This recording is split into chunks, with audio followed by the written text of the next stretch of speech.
मित्रांनो नमस्कार, मी विरू पडोले. द बहुजन टुडे ह्या यूट्यूब चॅनलवर तुमच्या सगळ्यांचं स्वागत आहे.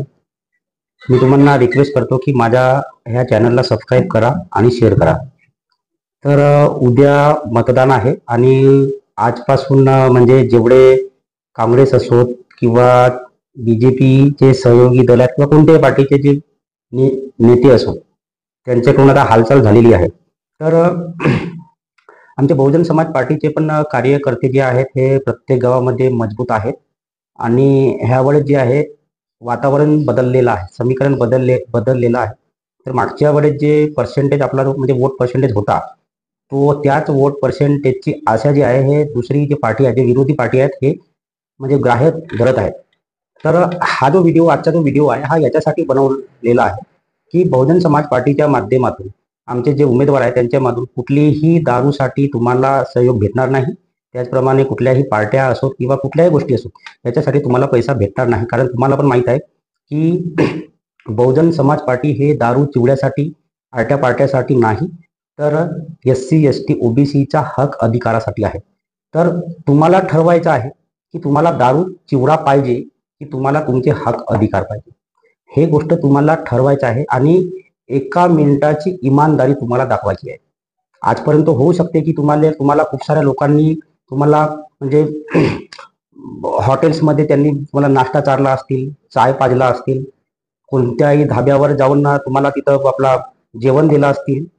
पण ज्यावेळेस तुम्ही मत द्यायला जाणार त्यावेळेस तुम्ही तुमच्या घराच्या जो आरसा असते ना त्या आरशाच्या समोर उभे राहा आणि त्या आरसाच्या समोर उभे राहून तुम्ही स्वतःला विचारा का मी म्हणजे मला जो डॉक्टर बाबासाहेब आंबेडकरांनी जो मतदानाचा अधिकार दिला हा विकण्यासाठी दिला का स्वतःचा रक्षण करण्यासाठी दिला, हे गोष्ट तुम्ही स्वतःला विचारा आरशामध्ये पाहून.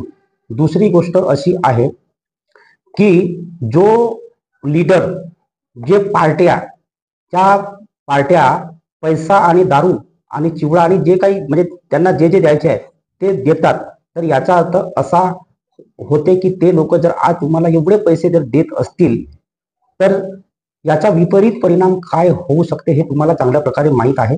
कारण आज ते तुम्हाला म्हणजे विकत घेण्याचा प्रयत्न जे करत आहेत याच्यावरून लक्षात येते की तुम्ही त्यांना निवडून आणल्यानंतर त्यांना तुम्ही जॉब विचारू शकत नाही, त्यांना तुम्ही कुठल्याही प्रकारचा क्वेश्चन करू शकत नाही. आणि जर तुम्ही तुमच्या हक्काचा माणूस जर निवडून आणाल तर तुमची ताकद राहील, ती ताकद तुमच्या वोटमध्ये आहे.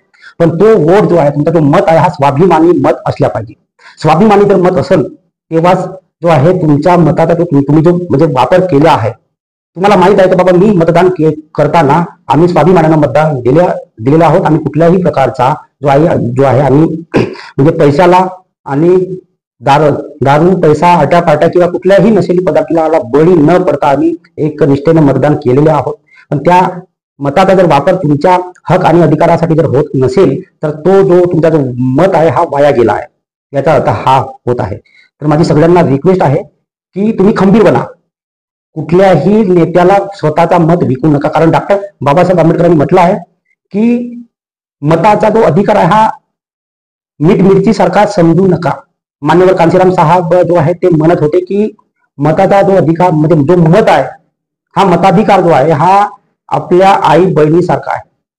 तर कोणी येईल ना आणि 200-300 रुपये देऊन विकत घेईल का, हा तुम्हाला माझा प्रश्न आहे.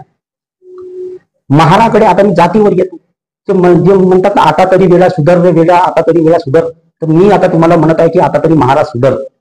कुठपर्यंत त्या काँग्रेस आणि BJPची गुलामी करत राहाल तुम्ही. कारण तुम्हाला माहित आहे का ही काँग्रेसची असो ते BJPची असो हे लोक सगळे चड्डीधारी आहेत आणि RSSच्या विचाराचे आहेत. तो राहुल गांधी असो किंवा नरेंद्र मोदी असो यांची जे विचारधारा आहे, यांचे जे गॉडफादर आहेत हे जे गॉडफादर आहेत हे हेडगेवार RSS आणि गोलवरकरच्या विचारधारेतून आलेले आहेत. तर हे जे म्हणजे यांची दुकान दोन आहेत पण यांचा मालिक एक आहे आणि यांचा जो मालिक आहे गोलवलकर आणि हेडगेवार आहे. तो नाना पटोले किती येऊन सांगत असेल तरी पण त्या माणसावर तुम्ही विश्वास ठेवू नका. कारण आज ज्याप्रमाणे SC आणि ST वर ज्याप्रमाणे क्रिमिनल आणि वर्गीकरण लादला गेला तर भारतीय जनता पार्टी जी आहे SC STच्या खिलाफ आहे हे मान्य आहे. पण त्या मागोमाग काँग्रेस पक्ष पण जो आहे हा आपल्या स्टेटमध्ये त्यांनी वर्गीकरण चा जो बिल आहे, जो समिती आहे, त्यांनी गठीत केलेला आहे. याचा अर्थ असा होते की बीजेपी ने कांग्रेस तेरा मिशन अधूरा, बीजेपी करेगी पूरा, किंवा बीजेपी तेरा मिशन अधूरा, काँग्रेस करेगी पूरा. तर हे जे जो लोक आहेत, हे लोक जे आपल्या समाजातून जे लोक आहेत, हे दोघे आहेत. हा कोणताही माणूस असो, कोणताही माणूस उभा असो, एससी आणि एसटीच्या गोष्ट करत आहे. एससी आणि एसटीच्या ज्या आपल्या समाजातील जे लोक आहेत, हे दोघले आहेत. हे आपल्या राखीव जागेमधून निवडून जातात, पण यांची हिंमत होत नाही की आपल्या हक आणि अधिकारासाठी रस्त्यावर आमच्यासोबत यावं. हे तुम्हाला माहित आहे की जेव्हा 21 ऑगस्टला जेव्हा भारत बंद झाला, त्या भारत बंदला ह्या एकही हरामखोरांचा सहभाग नव्हता. तर एवढी म्हणजे यांची हिंमत वाढलेली आहे. आणि हे हिंमत म्हणजे याच्यासाठी वाढली आहे कारण आज बहुजन समाज पार्टीचा एकही खासदार लोकसभेमध्ये नाही. आणि यांना तोच विचार केला, तोच डाव साधला का यांचा जो आहे बोलणारा कोणी नाही. त्याच्यामुळे हा चान्स खूप मोठा आहे आणि हा सुवर्ण चान्स आपल्याला गमवला नाही पाहिजे, म्हणून त्यांनी वर्गीकरण आणला आणि त्या वर्गीकरणामध्ये पण त्यांनी क्लिमिलियर आणला. आणि हा एवढा मोठा कांड होऊ नये, हे लोक जर उगे राहत असतील, चूप राहत असतील, तर याच्यासारखे हरामखोर नेते जे आहेत ते कोणी नाही. कारण आपण यांना आपला प्रतिनिधित्व म्हणून पाठवतो, पण त्याच्या उलटा होते. हे जातात आणि काँग्रेस आणि बीजेपीचे तळवे चटतात. त्याच्यामुळे अशा लोकांना आपल्याला साथ द्यायचं नाहीये.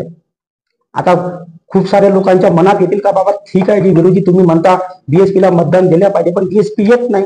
अरे भाऊ, ये अथवा नको, आपल्या बहुजन समाज पार्टी जो आहे हा तुम्ही पार्टीच्या दृष्टिकोनातून पाहू नका. हे एक संघटन आहे.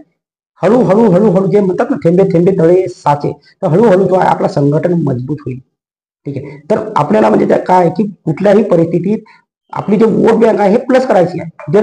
जेणेकरून होऊ शकते का ह्या वेळेस जर समजा 20 ते 25,000 जर मतदान जर आपल्याला मतदान आले, तर येणाऱ्या जो 2027 ची जी निवडणूक आहे, त्या 2027च्या निवडणुकीमध्ये आपला मोरगाव अर्जुन विधानसभेचा पण जो बीएसपीचा कॅन्डिडेट आहे हा निवडून जाऊ शकतो. किंवा आता जे जिल्हा परिषद आहेत, पंचायत समितीच्या निवडणूक आहेत, त्या पंचायत समितीच्या निवडणुकामध्ये, जिल्हा परिषदच्या निवडणुकीमध्ये आपल्याला चांगला फायदा होऊ शकते.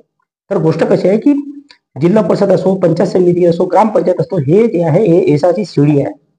आज जर आपण मजबूत राहिलो तर आपल्याला त्याचा फायदा होईल. तुम्ही राजकुमार बडोलेले मतदान द्या किंवा त्या दिलीप बनसोडला मतदान द्या, हे लोक तुमच्या समाजाचे असू शकतात पण तुमच्या विचाराचे नाही.